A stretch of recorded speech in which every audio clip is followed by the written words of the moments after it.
سلام ډیرو قدرمنو لیدونکو زما یوټیوب چینل ته تاسو ښه راغلاست. نن غواړم د هغه دښمنانو یا د هغه رواني ناروغانو په اړه باندې تاسو سره خبرې وکم، کوم چې زمونږ په ژوند کې د دوست په بڼه باندې راځي او د ډیرو انسانانو هم د میرمنو هم د نارینه‌و ژوند تباه کوي. دا هغه خلک دي چې ډیر زیاتې لکه په اروپا کې چې د وطنه بهر دي د ډیرو انسانانو ژوند تباه کړی دی، چې هغه په امریکا کې، په استرالیا کې یا ځینو نورو ډیر هیوادونو کې دوی میشت دي. په افغانستان کې هم همداسې ده، خو کوم خلک چې د خپل کورنۍ سره نږدې پاتې کیږي هغوی باندې دومره تاثیر نه کوي، ولې د مسافرت په دوران کې ډیر افغانان موږ ګورو چې حتی مشران دي د هغوی ژوند متاثره شوی دی، ښځه او میړه د یو بل نه جلا شوي دي او د دوی په منځ کې بې باوري رامنځته کړې ده. دا هغه دوستان دي چې مختلف علایم لري، د هغو د عادتونه دي. زه غواړم چې نن په یو څو عادتونو باندې له تاسو سره خبرې وکم، ډیر زیات تاسو متوجه اوسئ. ځینې ولې چې دغه انسانان چې دي دوی هم راغلي دي له موږ نه، لکه مخکې راغلي دي دلته، او هغوی په خپله د کړاوونو یا یو رواني ناروغۍ سره هغوی مخ دي چې هغوی نه پوهیږي. صرف له همدې نه لذت اخلي چې څرنګه هغه وکولی شي د یو چا ژوند ور تباه کړي، د بل چا د ژوند د تباه کېدو څخه خوند اخلي. دا لکه زه غواړم ځینې تجربې، حتی د ژوند تجربې چې ما لیدلې دي، په خپلو لیدلی د سترګو حال تاسو سره شریک کړم، او زه غواړم چې ډیر زیات متوجه اوسئ، زما د خبرې تاسو واورئ په غور سره، خاص کر دغه افغانان، هغه دوستان چې تازه له افغانستان راغلي دي او هغوی خو افغانستان کې خو موږ ډیر ښه کلتور لرو، لکه په خصوص خاص ډول مسلمانان چې د نړۍ په هر ځای کې دي، د دوی ټول هغه رواجونه او فرهنګ هغه ډیر شیان شریک دي که نه، راشه درشه، ترحم، مینه، عاطفه، هر څه نسبت نورو مذهبونو ته توپیر لري، دوی لکه یو رنګه دي،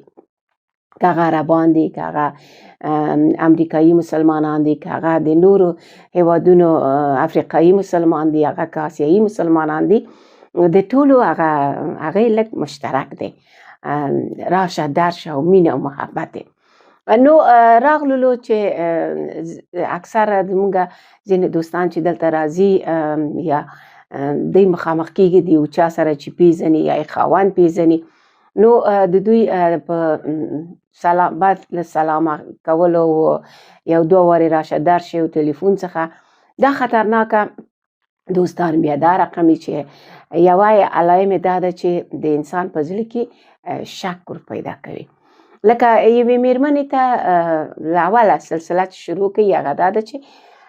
خپل هغه میرمنې ته ځان ډیر زیات ښه ډوډۍ هم ورته کوي، پارټي هم ورته جوړوي. بله کله چې ګوري چې هغه په څو کسو نورو افغانان چې هلته اوسیږي په هغو کې محبوبیت لري، نو غواړي چې د هغې هغه محبوبیت ور ختم کړي، هغه تنهایي خواته بوځي، د هغې کورنی ژوند یې ګوري چې خاوند او میړه، لکه خاوند او ښځه ډیر زیات سره خوشحاله دي، څه رقم دوی سره تباه کړي. نو بس دوی اول کار دا کوي چې هغې ته زنګ وایي. زنګ یې چې ووایي، لکه پوښتنه کوي چې بانه کوي، لکه وایي چې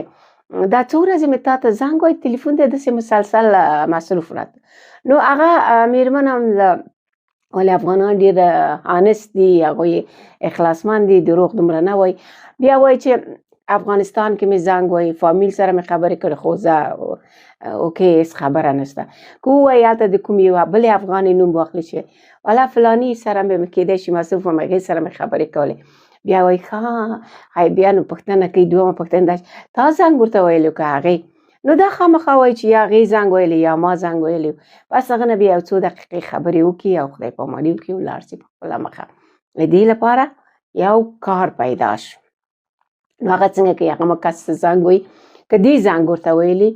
بیا نو هغې ته وایي چې ولا فلانۍ راته ویل چې دې فلانۍ خو د ما یې پوښتنه کوله خو دې یو ساعت له ما سره خبرې وکړې، زما ټول پروګرام یې راته خراب کړ او داسې واسې دا رقم خبرې اوښکو چې ورته ونه وایي. نو هغه دوست د تاسو نه خفه کي، نو هغه دوست بې موجبه له تاسو سره راشه درشه یا تګ راتګ نه کوي. نو بیا نو دا یو درس پیدا کړ، دا ستاسو یوه دوستي د ختمه کړله. همدارنګه بله دوستي نو بل کار دا کوي چې بیا راځي یا تاسو د باندې بیایي یا یو چېرته کینی رستوران کې راځي کینی یا خپله راسي تاسو سره، بیا نو تاسو ته وایي چې پام کوه چې دلته ستا خاوند چې د باندې ځي دلته هسې له اوبو نه لکه ښځې ډېرې زیاتې فریدي یا داسې دي بد کارونه کېږي، منفي خبرې کوي، تاسو په زړه کې چې شي کوي یو شک در اچي. ځینې مېرمنې دي زموږ په صورت عموم دا ټولې افغانانې مېرمنې خپل خاوند سره ډېره مینه لري او ولې زموږ هغه قانون د اسلام هم دا ده چې ښځه باید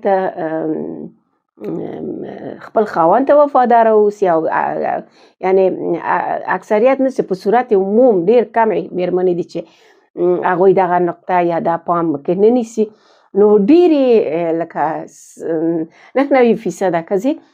خپل همدې قانون ته همدې اسلامي قانون ته دوی وفاداره دي. نو همدغه مسله ده. نو هغې په زړه کې یو شک اچوي، ورته وایي که خاوند یې له دغه هغه یې وکړه چې کله د دفتر ته ځي یا کار ته ځي تعقیبوه یې، ویډیو کال ورته کوه او هغه ته هغه که تعقیب لاندې ونیسه چې په متروګانو کې څنګ ته ښځه کیني، په بس کې څنګ ته ښځه کیني یا د باندې ځي، نور دغسې عیاشي کوي او ته دلته کراره ناست یې ټوله ورځ دیګی کاسه کوي، خو پام کوه چې میړه دې د لاسه لاړ نه شي. نو ښځه په یو تشویش کې کېږي، اعصاب یې ناارامه کېږي، ولې دلته چې خدای اوس میړه سره څه وکړمه. که خاوند ته زنګ ووایي نو هغه په کار کې بوخت یې، هغه وایي زه کار کې بوخت یم، نو بیا وایي چېرته یې څنګه یې ویډیو کال، نو دغه ژوند هم ډسټرب کوي، خپل ژوند هم هغه کوي. نو دغه سلسلې یا دغه کارونه اکثر په نارینه‌و کې هم همداسې دي. که وګوري چې یو ملګری راغلی، یوه ځوانه ښځه لري، سمارټ ده، ښایسته ده، دغه په غوږ کې هم څه کوي چې دلته هم دغه مېرمنې داسې کارونه کوي، کور ته باید متوجه. هغه بیا نو څه کوي چې خپله مېرمن ته وایي چې ته حتی هغه کورس ته هم نه پرېږدي چې کورس ته لاړه شي، یو ازادي نه ورکوي، یو د باندې تګ محدودیتونه پرې هغه کوي چې په دغه کې ورو ورو د دوی خبره غټیږي، د دوی خبره غټیږي او له بلې خوا خو یې دا لاره وکړله چې هغه ملګري یو څو دوستان یې پرې ودرول، د بلې خوا نه دغه کار کېږي چې د میړه سره یو درز ورته پیدا کړي یا د خاوند د مېرمنې سره یو مشکل ورته پیدا کړه. نو یو بې باوري په یوه کورنۍ کې را پیدا سوله چې تاسې کله چې باید ډېر متوجه اوسئ چې چا دا رقم تاسو ته یوه خبره وکړله چې دا کې دې وطن کې دا شی داسې دي واسې دي، یوې مېرمنې ته یې وویلې او یا که یو چا د تاسو خاوند ته وویلې یا یو نارینه یا ورور دی هغه ته څوک دا وایي، باید د هغه دوست څخه لرېتوب وکړي او ځان ته هېڅکله او مېرمنې دې هېڅکله د داسې ملګرو سره بیا دې رابطه نه نیسي او بیا دې ورسره هغه نه کوي. ولې په دې چې دغه معمولي منفي خبره یې وکړه، د هغې عادت هم دی چې کورونه خرابوي، د کورونو د خرابېدو یا دغه دوست د انسانانو د ژوند د تباهۍ سبب ګرځي. تاسې باید کوشش وکړئ چې له داسې خلکو څخه ډېر زیاته هغه ونیسئ. او یو دا چې هر چا سره چې دوستي کوئ، خاص کر هغه کسان چې دلته په بهر ملکونو کې دي، نو ځکه اکثریت افغانان چې دلته وګورئ د ځان ځانۍ کار ګرځېدلي دي، هغوی ډېر زیات دغه مناسبتونه نه پالي، تګ راتګ نه کوي. څه شی ده چې همدغه خلکو د دوی په منځ کې لکه یو نفر په یو ښار کې بس دی، د څو کسو افغانانو چې پېژني یو نفر ورته بس دی چې همدا خپله وظیفه هغه کې او ټولې کورنۍ د یو بل څخه لرې کړي. نو تاسې کوشش دا وکړئ چې هر چا سره چې رابطه کوئ، هر یو دوست لرئ یا چا سره د باندې ځئ، بله ملګري لرئ، کله چې د یوه دوستي ارتباط باندې مو بل ته خبره مه کوئ. مه ورته وایئ چې زه فلاني سره پیژنم، فلاني تلیفون راته کړی و، فلاني سره نن لاړم کافي مې وخوړله، فلاني سره زه نن لاړم لکه سودا مغازې ته مې واخیسته یا یو ډاکټر ته لاړم. هېڅکله د یوه ملګري یا دوست خبره بل ته مه کوئ. فقط همغه ته وایئ چې زه تنها تا سره لرم، نور هېچ چا سره نه لرم. که ووایي چې ستا تلیفون، ورته وایئ چې تلیفون مې وله نه پوهېږم، او بهتره دا ده چې ووایي چې په افغانستان کې مې کورنۍ سره یا خپلې خور سره یا هغه سره چې هغه ته یې لاسرسی نه رسېږي بهانه وکړئ او ووایئ چې زه د هغې سره په تماس کې وم. بل دا ده چې ولې دلته دا خبره، خو په وطن کې په افغانستان کې هم همدا رقم شته ده، همداسې کسان شته چې د خلکو ژوند تباه کوي. هلته بیا لوی چانس یا ښه چانس دا ده چې هلته د ټولو کورنۍ شته، خور شته، پلار شته، مور شته، هغوی ځي هلته لکه هغو ته مراجعه کوي، خبره ورسره مطرح کوي. دومره خلک په داسې یو مشکل یا ستونزې سره نه مخامخ کېږي. خو دلته چې دا وطنونو کې زموږ ټولو کورنۍ هلته دي، نو ډېرې زیاتې خویندې دي چې له دغسې ستونزې سره له بې تجربګۍ نه مخامخ کېږي. هیله ده چې هغه بهرمېشتې خویندې چې زما غږ اوري دې ته د متوجه اوسي. که داسې یو دوست لري له هغه نه د خدای پاماني وکړي. که د خاوند او د دې په منځ کې کوم مشکل وي هغه دې بلکل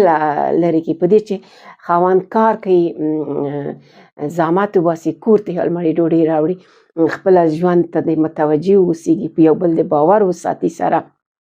مینه دې وکړي سره یو بل سره.